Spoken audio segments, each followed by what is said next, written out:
A very warm welcome to the Indian Diaspora podcast, where we spotlight extraordinary minds of Indian origin.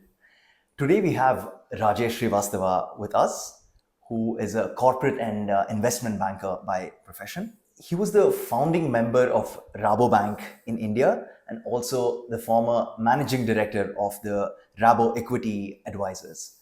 So he's the chairperson of Prowess Advisors and is the go-to person for all things agriculture, agribusiness, and food production related things. He has advised the government of India and several state governments on different strategies and policies relating to the topic we're talking about. And he's on the Confederation of Indian Industries National Council. He's the past president of the Indo-Dutch Chamber of Business and Sciences, and now serves as the vice president. So due to his exposure, his 25 years of work in the food and agribusiness, he has started a dedicated fund called the Kalpavriksh Fund, which he also chairs right now. So let's listen to his words. Let's listen to what he has to say, his inputs and advice to all of us here and in the businesses. A very warm welcome to you, sir. Thank you. It's always nice to get a perspective of how you look at how things happened and how you got into the business and things like that. Well, I think I go back to my Lucknow days where I was born, brought up, educated. And my family has been into judiciary. My father was a lawyer. Being the only son, I should have been a lawyer. And I am a trained lawyer. I am actually law graduate as well. Wow. But as it happened, so we had some incident in the family. I didn't want to then go to the courts to practice. And then I went to banking. And I joined banking in 1980. So I worked with an Indian bank, Bank of Baroda, for about 12 odd years. And then I thought we had both outgrown each other. He said, okay, let's get back to something which is, or get on to something which is more relevant for me, where I would feel more satisfied. And I joined Lazard. So the idea was to do merchant banking in Lazard, but they favored me to be in venture capital, which was a very nascent piece in 1992. Not many would have heard of that in India. So we were a little bit ahead of time, but we did that, and I set up the largest private sector VC fund at that time for MSME sectors. 5 years in Lazard, then I did a consulting work for an agribusiness company for a year and a half. That's when Rabobank was entering India. So my tryst with agribusiness actually went back to my consulting days in that agribusiness company.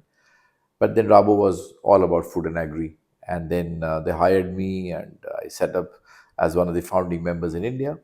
We set up the North and East India business in particular. And that was all food and agri. So 4 years I did the head of North India, head of corporate banking. And then I got into a regional position in Singapore for Asia, where I did business management for all Asia, for food and agri Rabobank. And I think I loved this food and agri sector. So I decided to just continue with it. I didn't look at any changes which came my way. And I thought, this is it. This is what I want to do in life. And I continued my journey from Singapore to India as managing director. Then we set up the private equity business with Rabobank. Where I was the managing partner. Rabo was the majority 51% partner. We did that for 15 odd years till Rabo exited private equity and India almost the same time. I thought I was not done yet. I had to do something more in the sector. So I set up this Prowess Advisors. And that's where you find me now. So I'm doing much the same as I did in Rabobank, food agri focus, same stuff, but a new platform. So I don't know whether this is a good summary, but that's a short summary for sure. Thank you. That's a very good introduction for people to know what perspectives where you'll be throwing light. That's very nice. So how have your international experiences informed your strategies for India? I think that's a very fair question. And I would confine myself to food and agri. I suppose that would be of interest to you, right? Not my VC days in Lazard. So look, when I was in Singapore, I had to look after all of Asia, and I worked across Japan, China, Indonesia, all kinds of countries, and India, of course. And I must confess that the learning was huge. And besides Netherlands, of course, that was the home country, right, for Rabobank. Yeah. So, lot of learning. I think each country is different. In terms of the markets, like for instance, Japan, fully developed, completely different dynamics vis-a-vis India, vis-a-vis Indonesia, Thailand. Yeah. They were all different. China, for that matter. Yeah. Yeah. So it gave me a lot of exposure to the way the businesses are run, scaled up, managed in those countries. And it's instantaneously you compare them with India. Yeah. Everything I saw in Japan, for instance, if I see a seafood company, I would go back to think, oh, what did we have in Cochin or Vizag? How did they do the business? So, the processing levels, the hygiene levels, the sanitation levels, the food safety levels, you compare, right then. And that's not only Japan. In most countries, Netherlands, Europe, and US, I worked almost, I used to visit almost all countries. So that's what I got. Then you start thinking that is there something which I can migrate from any of these countries I worked to India, Yeah. Yeah. to my companies here? And I think that's what is necessary. That's what makes a difference. So if you look at me today, sometimes I may sound like I'm ahead of times for the companies here, but I'm really trying to build those standards into my companies here. So when I did private equity, we did 16 investments. 15 of them were very successful. One sank, but that's normal. Yeah. But all these 15 companies, if you meet any of those promoters, they will tell you that we just did not say that we bring value. We actually got value to them. In terms of the marketing, the stand, especially governance, and the sector choices, product choices, market choices. That's what I learned in life. So I guess the paradigm changes do happen Yeah. if you work in different countries. So I'm grateful to God that I got this opportunity, and to Rabobank, great bank, no questions about it. Very nice to hear that the whole thing is it's positive. And when you said 15 was successful over 16, and of course reviews are everything these days. It also makes a huge difference in network and everything. So it's Absolutely. very nice to work here. So just picking up exactly where you left off. So to what would be some global practices that would be beneficial for India, which it could be something that you've already implemented or something that you have in mind? So, I mean, one or two things which come to my mind, especially if you look at agri. Agri is it's a very complex subject in the sense, and especially in India, it's very complicated because land is so fragmented. Yeah. So, one thing which comes to my mind is the productivity of the agricultural land, Right. which is very low in India for a few reasons. One, small land holdings. Farmers don't have enough money to mechanize. They can't even buy tractors because 60-65% India is small marginal farmers Yeah. who have 2 hectares, 1 hectare, 3 hectares land. How much can they do, right? Yeah. So that's one crazy thing to happen, and that leads to a lot of things actually. The productivity, the quality. I mean, it's basic subsistence farming, right? They're only growing as much as needed for their own survival. That also doesn't happen at times, Right. right? So, one thing for sure is that there has to be something to consolidate the land, to clusterize the land. Right. There has to be a mechanism where lots of farmers do things together. Now, that's cooperatives, Yeah. which is, if you look at Europe, look at most of the European countries actually, they've all, even Japan, China. China is different, of course, but you have co-ops working everywhere. Now in India, somehow that's not happened except in a few places like take Amul Dairy and all, Gujarat, but it hasn't taken off.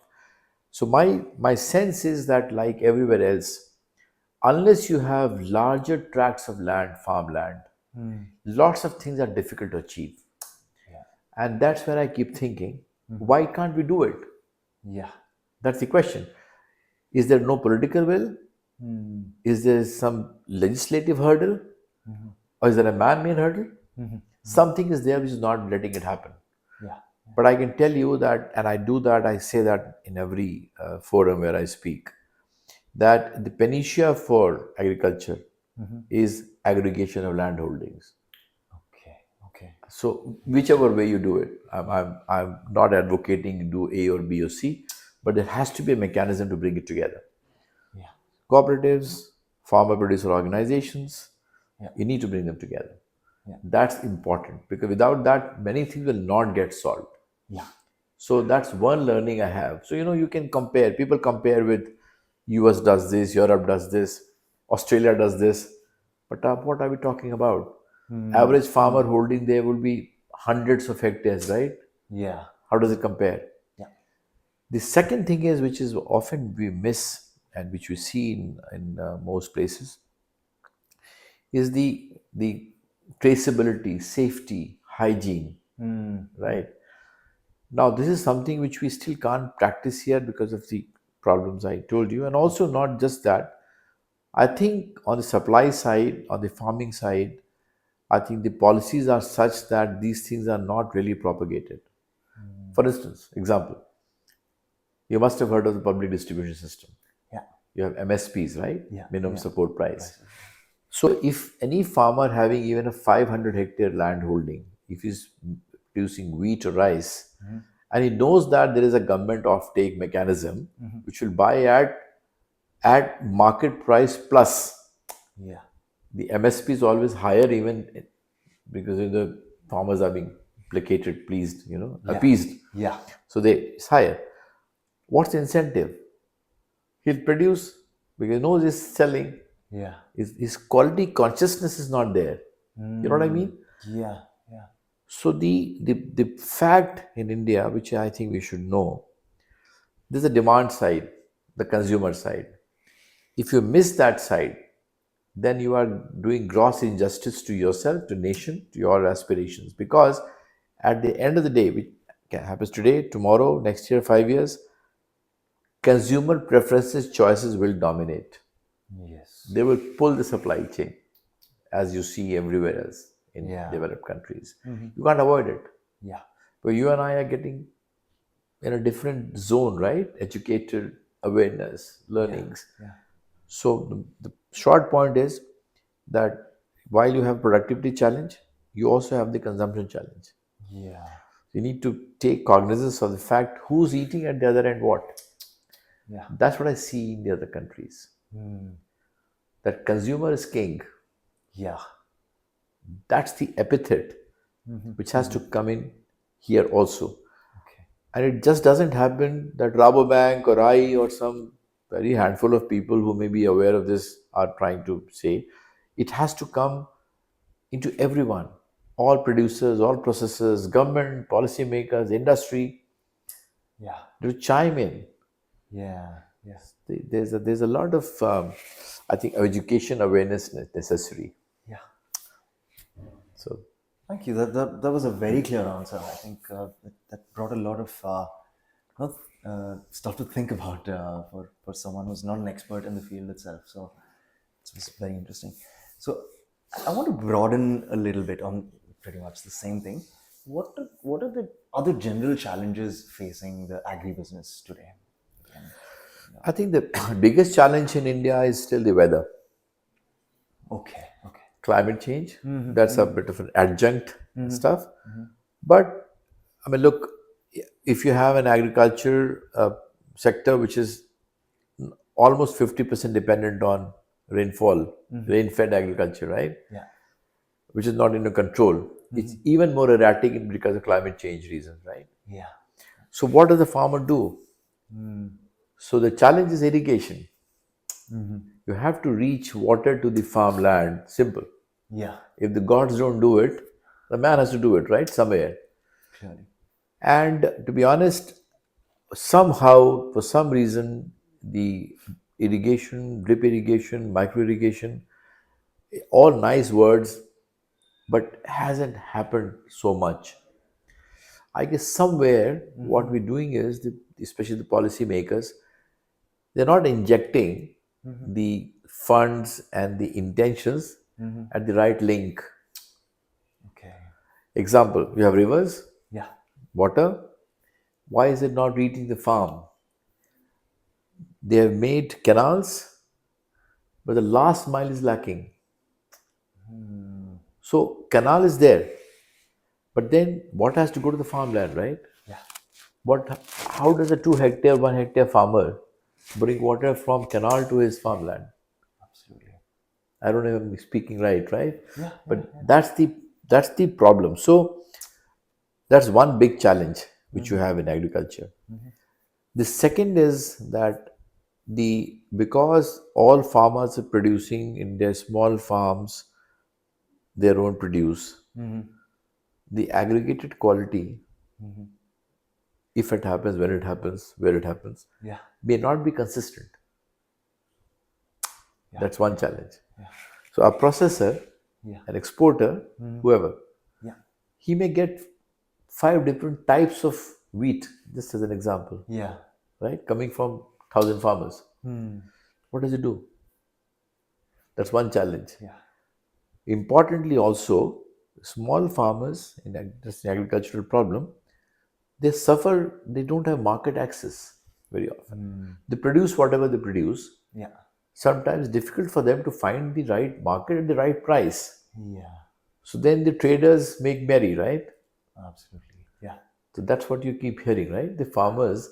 So ultimately, the price for the farmer in most commodities is 25, 30, 40% of the final price. The intermediaries are there. Yeah. They take it away. So that's the second challenge. Then the farmer, typically small farmer, is left little bit hand to mouth. That's challenge. The third challenge in agri is the credit, because no matter, we have a huge banking sector, as you know, but to be honest, if you ask me that, does the credit flow smoothly and easily to the bottom of the pyramid, which is the last mile, last farmer, right? Does it happen? The answer is no. So either the branches are not there, or the process is cumbersome, or most banks would want collaterals. Right. So what does the farmer do? Ultimately, he goes and borrows from some local intermediary, somebody, at some kind of usurious interest rates, 20%, 24%, 30%. And that's a vicious circle. You get trapped in the interest cycle, huh? Yeah. You can never pay off. Right. So that's the third problem. So I always say that just as any agricultural input is important for farmers' production, credit is equally important. Right. He needs that. Very true. Yeah. So these are some of these peculiar challenges for Indian agriculture which you need to do. My sense is that the credit gap in agri, I'm not going to food processing, just agri, Yeah. would be in excess of some be $20 billion. $20 billion. Yes, there's the credit gap Wow. in Yeah. agri. You may have read that some credit is so much, every year budgetary provisions, banks, Yeah. this, Yeah. Yeah. that. But this is the real on the ground story. So it's got to be sorted out. Yeah. Yeah, so I think there are three, four important things which agriculture in India suffers from. Um, and just as a perspective, what is agriculture in India? Um, if you look at population wise, of course, so many people engaged. Yeah. What is the growth rate? 3-4% in a good year. Yeah. When agriculture has been languishing in growth, GDP 1%, 2%, some 3-4% is the max you would have achieved. What is the contribution of GDP? Some 15%, 16%. right? 60% population contributing 50%, 15% of GDP. Right. Right. So, and India to become a 3 trillion economy, how would it happen? So, I have a simple mathematics formula. So, unless agriculture also grows at about 6-7% in terms of yearly growth, Yeah. Yeah. and it contributes to something like 25% of GDP, Right. that's a difficult task to achieve. Wow. Okay. Yeah. Yeah. So we spoke about a little bit about the problems, and you gave us an umbrella view of things that need to be sorted first before we see other challenges. Maybe. How does technology fall into this place, as in tech-driven solutions, maybe from abroad or maybe our own things? But where do we stand, and what do we need to do or something? Yeah, I mean, I think, look, once again, simply, we add what, 13, 14 million people every year. You need that much more food Yes. to feed them. Yeah. The production per hectare is going down because arable land area is going down due to soil erosion, Right. overuse of chemicals. So the productivity of land parcels has gone down. Now you have two problems. Look at the problem. You need to feed more people and you're producing less Yeah. because land area is becoming less. Yeah. How to do that? The only way to do that is to raise productivity. Right. That per hectare yields have to go up, Right. Right. right? Yeah. That's where technology also plays a role. It's not just about the inputs, Oh, yeah. also technology. And this kind of mismatch, and I must tell you, the other issue is global. Yeah. India is not dealing, right? So we have our own problems, all right. Yeah. But if you look at globally, globally food is going to be in short supply. Yes. Given that in India is accentuated more. The reason I'm saying, even if you can import, Yes. you have two problems. One, not available. Yeah. Two, price.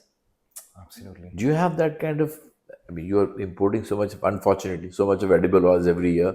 Right. Both oils, Yeah. edible and the petroleum. Yeah. Can you afford it? Answer is no. Look at it's happening, right? Price increase, this, Absolutely. that, and the other. Absolutely. Food inflation, Yeah. all going up. It will happen. People are criticizing the government. Government needs to get all the brickbats anyway. Yeah. Yeah. But if you import 12, 15 million metric tons of edible oils every year, plus pulses, Yes. so obviously inflation will happen. Obviously. Yeah. So the point I was making is that here the challenge is that in India, when the productivity is low, all of these things are happening. Climate change, Yeah. you have to have better tech solutions. Right. It has to be disruption. I was leading to it that when you have bigger problems Yeah. or big and bigger problems, Yeah. the only way you can address them is technological disruptions. Right. Without disruptions, things don't change. Yeah. So the technology is coming by and by into agri and food as well. In terms of, let's say, soil surveys, things which were very mechanical earlier. Now you're deploying drones, you have satellites, you have different kind of mechanisms to pick up the soil conditions. What does it need? You'll optimize the inputs in that sense, right? Yeah. So, and then you're linking up these different markets. So farmers also are on the smartphones and all. Yeah. They're getting price discovery. They're Right. getting better and better equipped to at least they know that what's happening where. Yeah. Whether they can manage the logistics themselves or not, that's a different issue. Right. But at least the awareness is definitely increasing. Yes. Yes. So technology is coming. Likewise, any sphere, uh, let's say farmer needs to know what should he produce really what quality should he produce or how should he intermingle the intercropping, right? What should he grow, what he should not grow. He can get that. Right. That is available now Yeah. here and there, right? He can also get weather advisory. Lots of people are doing it, right? So you get messages on the smartphone, even on sometimes voice as well, that rain is predicted 2 days later, or that this is what is happening in the market, so he can customize himself. Yeah. To all, giving all credit to our farmers also, despite their relative illiteracy, they're smart people. Absolutely. Yeah. This is picking it up quite fast. So the good part is that, and technology is a very, very funny area. You can develop technology, you can buy technology. Adaptation is a big challenge. Right. In many countries, adaptation is tough. In India, surprisingly, adaptation is easier. Probably we are intellectually more savvy, and I'm talking about the farmers per se. I think the way they catch on is also absolutely phenomenal. If you With a problem, the problem is how many farmers we have. We have some 14, 15 crores families, Wow. right? Multiply by 4, 5 in each Right. family. That's the size. So it's not easy to reach them. Some are in the hinterland. So maybe what I'm describing is more relevant for more bigger places, reachable places. Go to Chhattisgarh, go to Jharkhand, go to tribal, northeast tribal. How do you reach anything to them? Yes. That's the issue. So the, I don't know whether the point I'm making is you have technology, you have solutions, Yeah. you've got to reach them to the farmer. Right. Yeah. How do you reach them to such remote locations? That's a different challenge. Yeah. Yeah. If you reach them, they'll adopt Yeah. or adapt. Yeah. But you reach them, that's the issue. So out of 14, 15 crores farmers, maybe you will affect in a year 1 million farmers. That's a stretch, huh? It's not small. Numbers are humongous numbers. Yeah. So that's the key thing. Another place where that plays a role is kind of in the food waste, food loss. Yeah. Technology also plays a big role. Huh? Yeah. Yeah. Farmers who are growing perishables, Yeah. fruits, vegetables, they need to have closely on-farm solutions for storage. Because life is not there, right? Right. They can't transport where, Yeah. market, so all that. How do you do the farm level storage? By create something which is very different. Yeah. Uh, Something like a cold room in a container, just as an example. Yeah. Then you need power, you need things like that. Can you do it on a solar basis? It is there now. It is advanced technology. Okay. Yeah. You can have small room like container, put it there at least 2 days, 3 days. That's good enough for farmers to store, right? Yeah. So they are the disruptions which you need. Right. So the point I'm making is, yes, technology is needed big time. It is coming by and by. The only caution I always say to farmers or everybody else is that, look, not so much, but more to the government and to other practitioners. Drone, good stuff, very good. But one same. How many farmers out of 14, 15 crores farmers you can tell about drones? Yeah. Yeah. So in India, the issue is this only. The volumes are large. Yeah. Man, the numbers are just humongous. Yeah. That's the issue. So that's where we are. But yes, you require them. Right. Even for, if you look at these fintech companies coming into India, Yeah. lots of them are prospering, actually speaking. Yeah. What are they doing? Now they are processing loan applications of farmers. Uh, Maybe not the smallest of farmers, but okay, still, whatever, whoever. They do it on smartphones, remotely, online, this, that, and the other. They do it. They're still charging very high rates of interest, Yeah.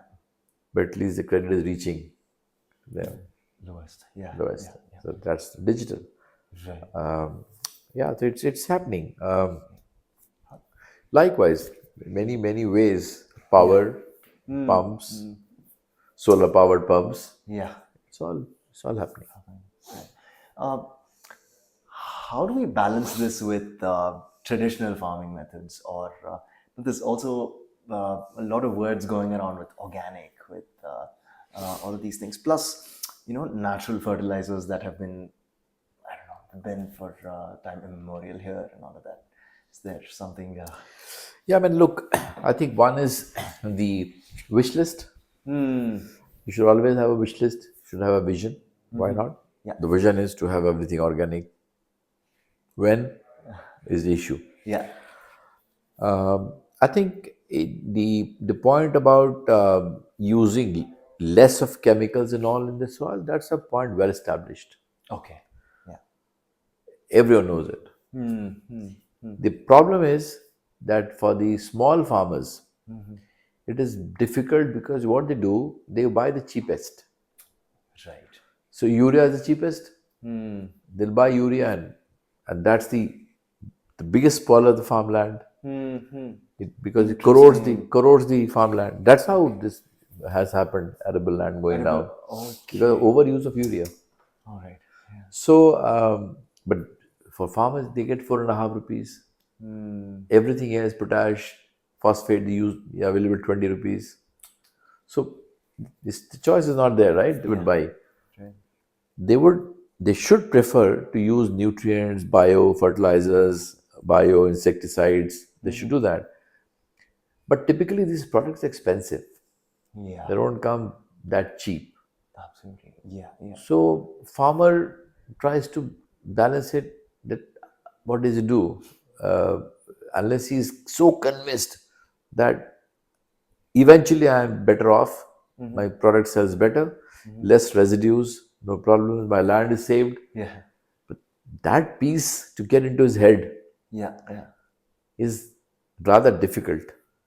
Has to happen. But the question is how. So I would imagine that before you go completely organic, what is organic? Don't use chemicals, use the all things bio, good, natural. Before you do that, I think one needs to ensure that every farmer in the country he realizes that what is the biggest problem going to be if he overuses these parts, right? And somebody should ensure that he can afford those better products or better inputs. Right. Yeah. Maybe some subsidies on that level, better delivered. Yeah.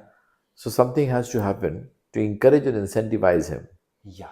to just use that, not use the other things. Right.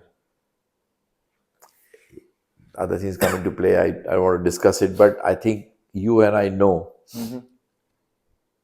to sell chemical insecticides, pesticides, fertilizers, who does it? The biggest global companies Yeah. and biggest companies in India. How does one fight them? Right. So they're interested to sell the product, right? Yeah. Yeah. Not so much to save your soil. Yeah. So there's a conflict of interest, right? Yeah. So somebody at the government is best placed to manage that. That is very. Encourage bio, discourage chemical. Simple. Yeah. Yeah. I mean, it's a simple equation, but that's the only way to do it. Yeah. And I don't believe in zero. That's farming, no? Yeah. Yeah. So that's not going to happen in our time, at least. Yeah. Lifetime. Looks like it. Yeah. That's not going to happen. Right. If we look at the other end of the food spectrum with food processing and with storage, what are the major challenges in India with this? And yeah, maybe how do we look at this? I think, look, processing, of course, is definitely improving because you and I are consuming more and more of processed foods, packaged foods. Right. That's going up, especially after COVID. By this weird stroke of luck, Yeah. Yeah. everybody's pushed into consuming more of these packaged foods and processed foods. So that is going up. Challenges, one is movement, storage. So we've had problems of refrigeration, of most certainly, the cold stores. Mm-hmm. But that's improved considerably. Right. And I must say the biggest contributor to this has been the beautiful roads now which we built. Okay. Nice. Yeah. Because, the movement has become faster. Mm-hmm. So obviously, produce reaches Chennai from here in 2.5 days, 3 days time, Mm-hmm. which used to take 7 days, 10 days. There's Yeah. a lot of things sorted in that respect. I think the process side, besides storage and all, I think what I see happening is the scales. Mm-hmm. So there are too many small businesses. Mm-hmm. These, let's say you have mom and pop stores, grocery stores. Mm-hmm. Similarly, you have small people, making things as well, Mm-hmm. right? Nothing wrong because our our consuming segment is also very divided, right? So we have 6, 7 clear segments: the Yes. smallest to the richest, Mm-hmm. or the poorest to the richest. Yeah. So each one has its own shop to go to buy things from, right? Absolutely. Yeah. So one has to do it. The second thing which has come and to encourage the processing segment is the retailing. Mm-hmm. So until you had retailing, organized retailing, Yeah. you had mom and pop stores always. Yeah. Yeah. But unless you have the organized retailing which has the right shelf space, Mm. what is processed? Everything can't be stored on an ambient basis, right? Yes. Unless it's a top class package, Tetra packs maybe. Right. If there's only 1 day or two milk, Mm. liquid milk, how long will it last? Unless you keep it on a chilled shelf, right? Yes. Not Right. 24 hours Yeah. also. Yeah. So you needed that shelf space as well, which can be only happening in the modern trade retail, Right. which has come of age or coming of age in India. Mm-hmm. Last few years, it has been, Retail Alliance, Big Bazaar, whatever. Right. You have now all kinds of, even the lower end of mom and pop stores, they've also moved up. Yeah. That's the good part. Yeah. So because the biggies were coming, the small ones said, oh, if I don't improve, I'll be nowhere. Yeah. They've also started improving, and that's a beautiful thing which has happened. If you Yes. look at the mom and pop stores in the country, they're no Mm-hmm. longer what they used to be 10 years ago. Absolutely. Very different. They Yeah. have metal shelves, they have packaged stuff. If there's no, they're not keeping loose sacks, right, of grains anymore. Not No. most of them. Yeah. They Yeah. will have all packed ones, even if they're sealing it in the shop, Mm-hmm. it'll be all packed. Packed. Yeah. Yeah. So that's the revolution which has happened in the country. Anyway, Right. so the retail shelves have improved, which has given an impetus to the processed food players as well. Yeah. Yeah. And don't forget, ultimately consumer. Just because we were talking about technology now, I'll pick it up a little bit from there. A lot of us Indians abroad are in tech, are in across different sectors of research, technology, and probably production, and we're also into software and all this. So, how can we play an active role in the growth of these sectors in India? I mean, there are many ways. One, pure, simple, make investments, Hmm. because typically Indian diaspora abroad, fortunately, is well placed, largely. Right. So, people look at their own countries to invest, find avenues. These sectors have gotten much more organized than they were ever before. So, if you ask me as an investment banker, that get me five investment avenues and opportunities, I would probably be able to give you 10 Right. for you to choose, right? Yeah. Yeah. Because I'll ask you five questions. Do you want to invest in a startup or this, that? But everything is available. Yeah. Yeah. So you can invest. That's very important. And I'll also show to you that look, there's a risk in investment, all right, for everybody, but in general, people are making money. Yeah. Uh, why? Because country is growing. So that's one part. Yeah. That investment into the country, into various sectors of your choice, Yeah. whether agri or food or logistics or what have you, but it's available. That you should do or you can do for sure. Yeah. The other thing which is there is that I think some of you who have an interest into this, they should take up a little bit of more of these voluntary roles in the country. Yeah. Spend some time in the rural areas. Okay. Yeah. And seriously, I'm Yeah. serious. Yeah. Huh? Yeah. Yeah. Let someone organize. You have lots of foundations, lots of people working, Absolutely. microfinance companies, Yeah. banks, who can collect people in a Hmm. group. Yeah. Try talking to them, try meeting them, share with them your success stories. Where are you? Right. And in that piece, when you meet them, also inculcate a few good things. Like, for instance, non chemical production, safety, Yes. traceability requirements, so that they ultimately, in a few years' time, it's like a bottom up awareness. Absolutely. Unless you Yes. create that, Yeah. it's got to be instinctive, intuitive. These are not things which you can inject into people, Yeah. or maybe you can, but you can't just drop them on the heads, right? Yeah. You should feel from inside. Right. Like, if I'm doing investment banking in food and agri, I'm doing it because I'm passionate about the sectors. Let that arise in people. Yeah. So I think this is something on a voluntary basis which you guys can do. Yeah. The third thing, of course, is that lead the Indian businesses also to partner overseas and the other way around. So I'm sure you know that very often many countries and many companies have this problem that, hey, India is very difficult. That's okay, maybe true.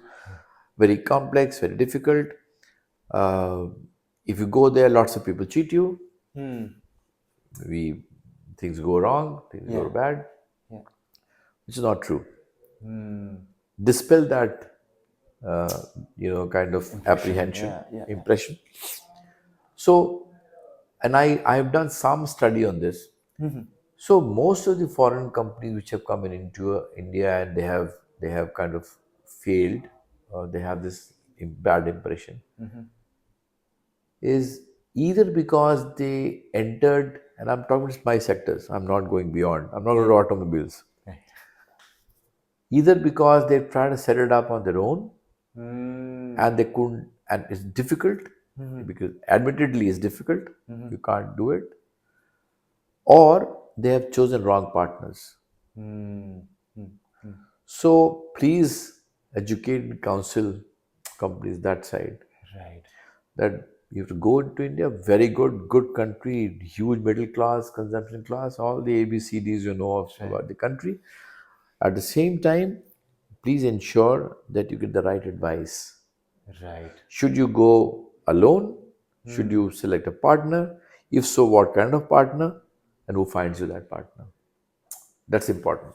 I Absolutely. can tell you 5 cases where foreign companies would have been desperately came in and desperately went out. So they got into bed with the wrong people. Right. So please dispel that notion Right. abroad. Right. That's a good thing which you can do to the businesses here. Absolutely. Um, and the last but not least is that also, if you understand that yes, there are complexities, all right, but complexity is not such that you can't resolve them. You just got to know how to resolve them. Yeah. Yeah. So, we've been talking, for instance, today. Yeah. So, understood, irrigation is a problem, climate is a problem, all of that, but everything has a solution as well, right? Yeah. Yeah. Yeah. So, if you should know all the risks, but you should also know where to find the mitigants. Right. Right. That's how it works. So, dispel the notion. These two sectors for sure, they need a lot of capital, they need uh, markets, they need a lot of understanding, technology. Yeah. You can bring any one of these. Yeah. Yeah. Very nice. Very nice. Uh, can I ask you if there's some anecdotes or anything, any stories with, maybe something that you've done, partnered with a company abroad, or some probably government abroad, any So, well, not the government abroad per se. Um, for instance, as an example, I can't name the company, Sure. But we're currently advising on the largest horticulture companies in the world on the entry strategy into India. All right. Okay. So, and just these things, we're covering these things, huh? It's easy to say, okay, market is like this, growing at these paces, all that we can do. We do it every day. yeah. That's easy. But then what? The question is then what? So if I'm selling just potatoes, let's say, I know potatoes, huge consumption, huge market, but I want to enter India because I'm the best. I have the best seeds, potato seeds. What do? I need to know the next steps, Yeah. and that's what we do better. So we're advising this company that okay, and they're very happy with our study so far. We've come to that question now. What next? Yeah. So we are devising that strategy for them. What next? Set up a shop here. This is the land. This is what you should partner. That's how you start. Those kind of things. So the point I'm making is, so this is why my one of the anecdotes you mentioned that the international company. But domestically, of course, we've done a lot of things. Maybe I should tell you one thing. I did a project in Singapore, which I think is worth mentioning. When I was there, so we were hired by, and that's a done project, so I can talk freely about it. We were hired by SATS, SCTS, right? Singapore Airline Terminal Services, and Semcorp. Semcorp is again a very important company in Singapore. We jointly hired to set up a perishables handling center on Changi Airport. Okay. Well, Singapore typically, as you know, it produces nothing. So it gets a lot of things from all over the place, like Australia, New Zealand, Indonesia. Some it uses, other parts it distributes. From Singapore goes to all over the world, China, Malaysia, sometimes Europe as well. So Singapore becomes a beautiful exchange. And the logistics are multimodal. So some parts come by plane, some parts come by sea. Malaysia it's sent by road as well. So you have a multimodal stuff. So we actually designed, and we mean I and my team.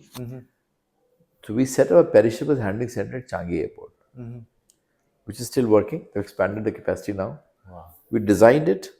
We got a consultant from Netherlands. We designed it. We set it into motion. So now that is capable of handling a lot of agricultural produce. So milk, meat, also some pharma products. Smallish, but same kind of stuff. Yeah. And the reason I'm telling this is also because if you look at India, we also need such public perishables handling centers. We have something which is not the same in the same league, but our airports also need it. Right. Right? Yeah. I wish we had it many years ago when floriculture was happening in India.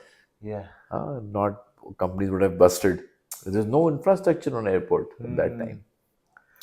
So I'm very proud of saying that we designed it and it's working. Yeah. The other project which we did here in India was to modernize and, what's the right word, better commercialize Mother Dairy. Oh, wow. Okay. We have Mother Dairy here, right? Yeah. I just had a kulfi from them. So. Beautiful kulfi, huh? Yeah. So Mother Dairy is a subsidiary of National Dairy Development Board, NDDB. Many years ago, they commissioned us that, well, this looks like a very cooperative, laid-back, non-commercial organization, but we want to pitch it against Nestle, this word, in the same league, right? So we actually devised a strategy. We trifurcated that company, took out some operations which were non-core, put them separately. They also have vegetables business, fruits, vegetables. Took it away, did a lot of supply chain advisory on Mother Dairy. And it's blossomed, it's doing so well. Very nice to hear. Very nice to hear. So sometimes you come across, these things which you cherish for life. It's very nice that you shared these things with us. I'm sure a lot of people will not associate, of course, the names that you gave, Mother Dairy and the other ones. That's also close to many of us because of consumption of these products in the past and history. But Rajesh, there's been the issue of crop burning, which has also caused, it is one of the bigger causes for pollution, let's say in Delhi and other bigger cities, also, although it's happening in other places and farms and all that. Can you give us a bit of a perspective on that and what we can do? Yeah, I mean, I think, look, the farmers for, I guess, years have been burning the crop, the residues. Yeah. And the reason is simple that they have very little time to clear the residue before the next sowing season. Right. But maybe 40 days, 45 days. And the volume is humongous. Yeah. It is roughly in this northern part of India, which is UP and not UP, Western UP, Punjab and Haryana. It's about 37, 38 million metric tons. Wow. Huge. There's not enough machines and all to clear it. Yeah. Even if they were, who would pay? Yeah. That's the question. Yeah. Farmers, as you know, are not in the habit of paying for clearing the fields. Not yet. Yeah. Yeah. It doesn't happen. So typically they are burning it. That's easiest to do. Light a matchstick and get it off. Yeah. And that's what they've been doing, and that causes the pollution and all these the black clouds all over the place. So the solution is that you can use all that material for various commercial uses. Yeah. You can make CBG, you can make ethanol, you can make power, you can make panels, boards, hundreds of things. The question is the challenges of collecting and then supplying to some processor. Right. That too, it's a seasonal commodity, obviously seasonal residue. Yeah. Storage. Right. Store it for, because a plant will need it for long days, right? Long months. Yeah. So how do you manage that? That's a challenge. Yeah. I think lots of agencies are doing things about it. Even we did a project for this with the Dutch government actually. How to commercialize this residue. I should have mentioned it before. And ultimately we created a new institution called Biomass India, Okay. which I chair actually at the Wow. moment. Okay. It's sponsored by Dutch government. And the institution has to work like a catalyst, like a facilitator, to bring in various technologies around the world, Yeah. various stakeholders who can then try and attract projects and maybe get in funding as well, like equity, debt, whatever you need, Yeah. and then use this more and more and let the economics also flow back to farmers. Yeah. Yeah. After all, they have to get something, otherwise they won't let you do they it. will keep on burning, right? Yeah. Yeah. So we have figured out a mechanism whereby everybody is happy in life. There's a there are projects coming up. There'll be farmers to benefit. Yeah. There'll be carbon credits happening to the processors. Yeah. So lots of things are in the works, and we're trying to work in that system. But it's a big problem. It's not small. It's a huge problem, and to be honest, it might take years to do. The government is doing a lot. They have made it mandatory for thermal power plants to also use this residue.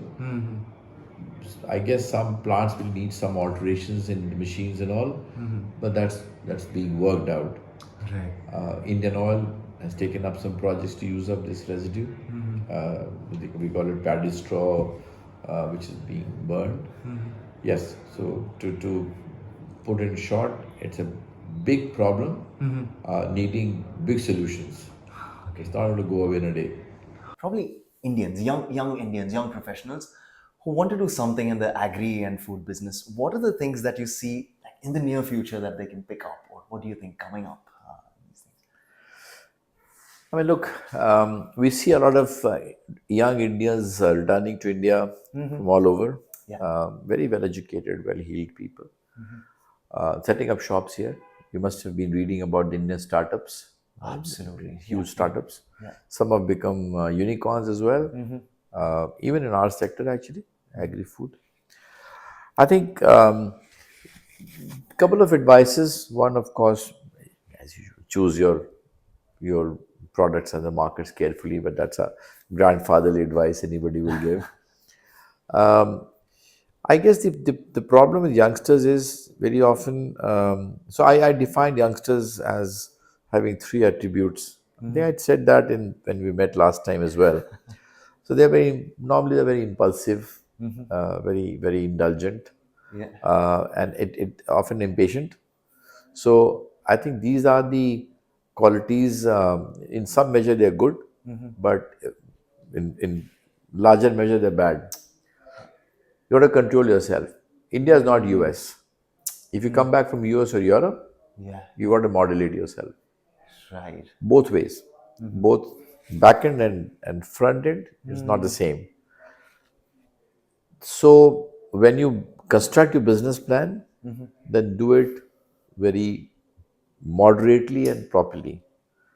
Yeah. History tells us that the biggest of big companies, Coca-Cola, Pepsi, Nestle, anyone you ask, companies which have been patient, they've succeeded. Wow. Okay. Right? Impatient companies have gone back. I must admit that now these things have changed. The speed is much more. You can get successful in a shorter time for a variety of reasons. Technology is one of them, Right. better. But you still have to moderate yourself. The second thing for important one is that do not start expecting that you will have the all reins on you from day one in the sense of valuations. So your wish list has to be again very well tempered and moderated. In our sector specifically, because I know what happens typically, scaling up is always a challenge in India. Right. Business scale up doesn't happen in India that fast. Same reason, same farmers, small farms, this, that, bigger market, segmented market, rural, the challenges here. Yeah. If you think that you put up something, it will continue to grow at 100% year on year, that's probably not going to happen. Because why? Because your backend will be that much more difficult. Sourcing of 100 farmers is different. It's difficult by itself. 100 to 500 is even more difficult, right? Yeah. It doesn't work. So construct it in such a way that you're not going to fall into a trap of traders. Yeah. If you do that, then your economics is gone anyway. Mm-hmm. That's the point. Right. Sure. The other thing which I have to tell all these people, whoever wants to set up, that your real mantra is to understand consumerism, because the way the consumerism is changing in India, we can talk globally as well, but US, Europe, Japan, they all matured countries. What would people change? I mean, hardly. Yeah. Right. Right. In India, the consumerism is changing big time. So, age profile, younger population, literacy, education, women working, all of that. That's all changing the entire mix of consumerism. What you wear, what you eat, how you live, where do you live, it's all changing. Cars, everything is changing. If you understand consumerism, then I think you crack the code. Because ultimately, consumers will drive all businesses. It may take a longer time in India because it's more complicated, Yeah. but it has to happen. That's natural, normal. Right. So better is breed consumerism better, and it's happening. But today, what I consume, especially the younger population, could be very different from tomorrow. So on the go eating, convenience foods, protein bars, health, gym, it's all changing. So read consumerism. Yeah. That's it. Not easy, by the way. Not easy. But you've got to ultimately do some research. The population demographics, mix, income levels, geographies. That's what should feed into your business. If you make your business plan, keeping that as a central piece and the fulcrum, then things will happen better. Nice. Accepting all the challenges that you mentioned about both the industries we're talking about within India, um, also considering the fact that, like, let's say 60% of the population is somehow directly, indirectly in the business. If we reach our potential, what is how do you look at India's influence on the global food market, if at some point, assuming that we'll get somewhere. Yeah.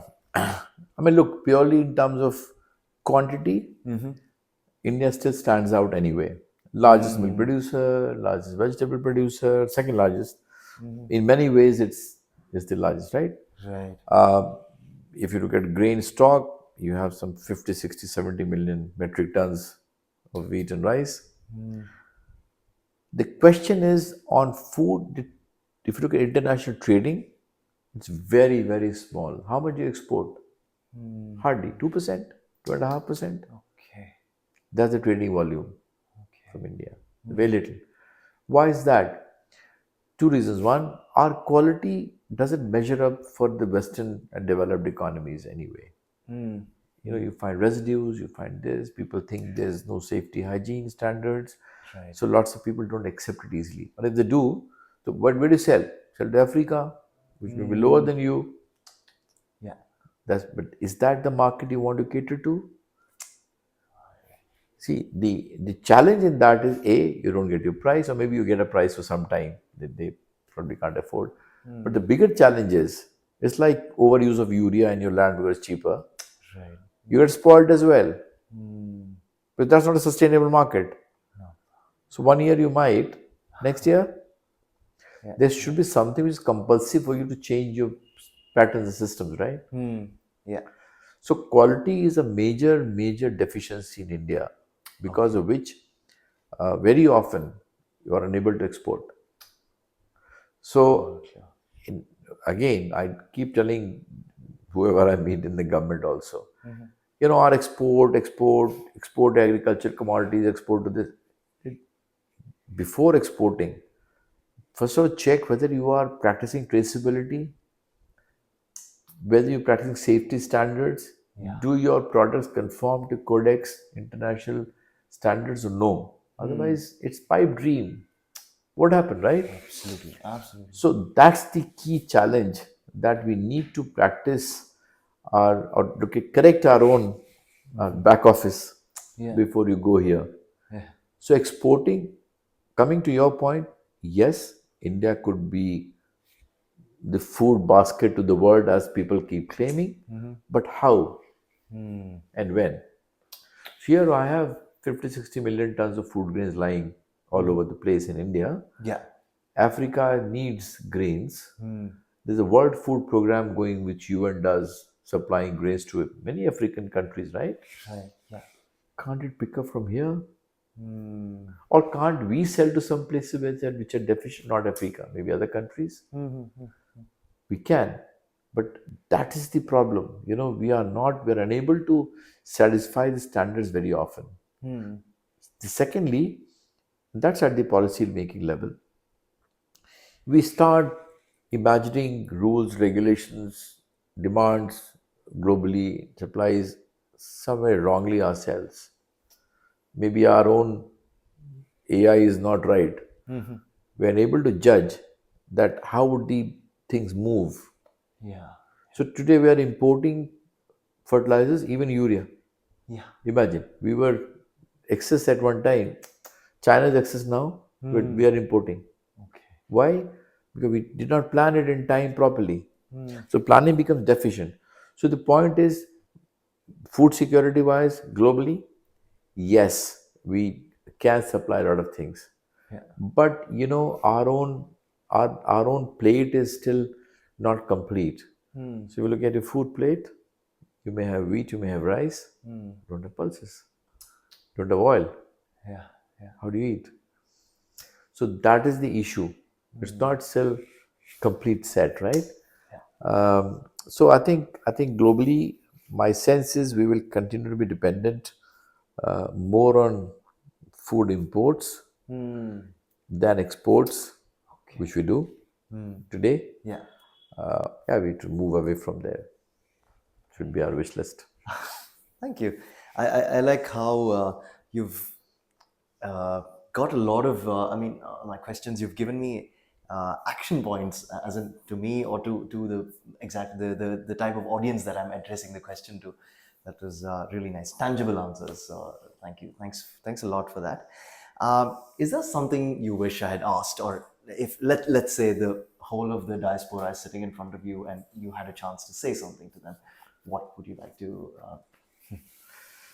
I mean, what would I say? I think the only thing I say is that I think if there's an experience to be shared with India, the Indian government, the entrepreneurs, people, Yeah. through the media, through such interviews or whoever, whatever you do, I think please do that. I think we need more and more of that.